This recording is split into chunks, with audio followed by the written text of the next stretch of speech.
Tuende kwenye kaa kijanja sasa right now, au sio bana? Yep. Unafahamu katika kuelekea katika ile Eid al-Fitri ambapo inategemea na muandamo wa mwezi sasa. Si ndio? Inategemea, inaweza ikawa Jumapili ama kuamkia Jumatatu ama Jumatatu.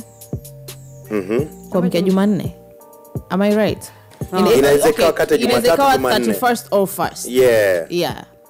Alright, sasa unaambiwa katika kuelekea siku kuu ya Eid, vitu gani ambavyo unatakiwa uvizingatie, ambavyo yani utakiwi kuvifanya au ambavyo upaswi kufanya, au vile ambavyo pia unapaswa kufanya katika siku ya Eid, si ndio Sasa tupo na Sheikh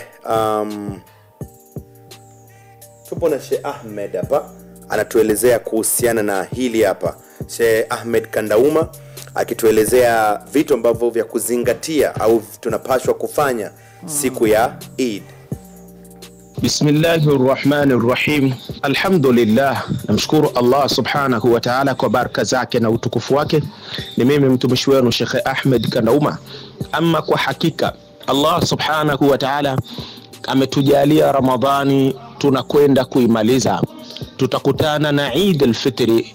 Eid ni siku ya kushereka, ni siku ya kufurahi kwa wale ambao waliofunga mwezi mtukufu wa Ramadhani. Kwa hakika ndugu zangu, niwaambie kuwa kila kwenye furaha lazima kuna mipaka, na ndani ya siku kuu ya Eid Allah subhanahu wa ta'ala ameifanya kuwa ni siku tukufu ambayo anatuambia tufanye sana takbira, tumkabir sana Allah subhanahu wa ta'ala, tumtaje sana Mwenyezi Mungu tabaraka wa ta'ala.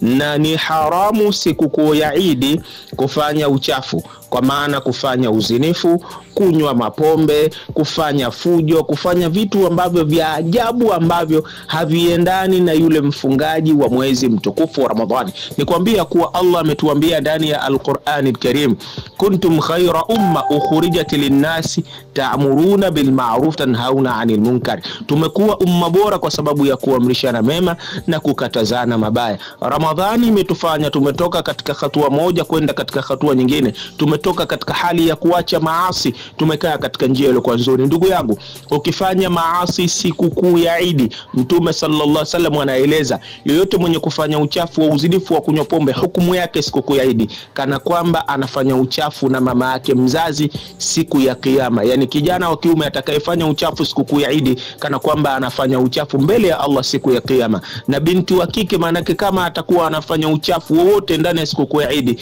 basi hukumu yake kana kwamba anafanya uchafu siku ya kiyama na baba yake mzazi. Ndugu zangu, ni tumuogope sana Allah tabaraka wa taala kwa kiasi kikubwa sana, hususan katika chunga mipaka ambayo Allah ametuwekea. Mwenyezi Mungu subhanahu wa taala atujalie Eid Mubarak, lakini tusimame katika nidhamu ambayo ya kuamrishana mema na kukatazana mabaya. Tuchungane kama vile ambavyo tulivyoichunga Ramadhani, tulivyoichunga funga yetu. Usije ukaifanya funga yako isikubalike mbele ya Allah subhanahu wa ta'ala kwa siku moja ambayo utakaomuasi Allah tabaraka wa ta'ala. Amini ya kuwa funga yako utakuwa haina chochote, yani wewe utakuwa umeshinda na njaa tu kwenye Ramadhani mwezi mzima. Ndugu zangu, ni Allah atuongoze katika njia iliyo nzuri ya kusikiliza neno na kuyafanya kazi. Ni mimi mtumishi wenu Sheikh Ahmed Kandauma, na huu ni weledi bila shaka.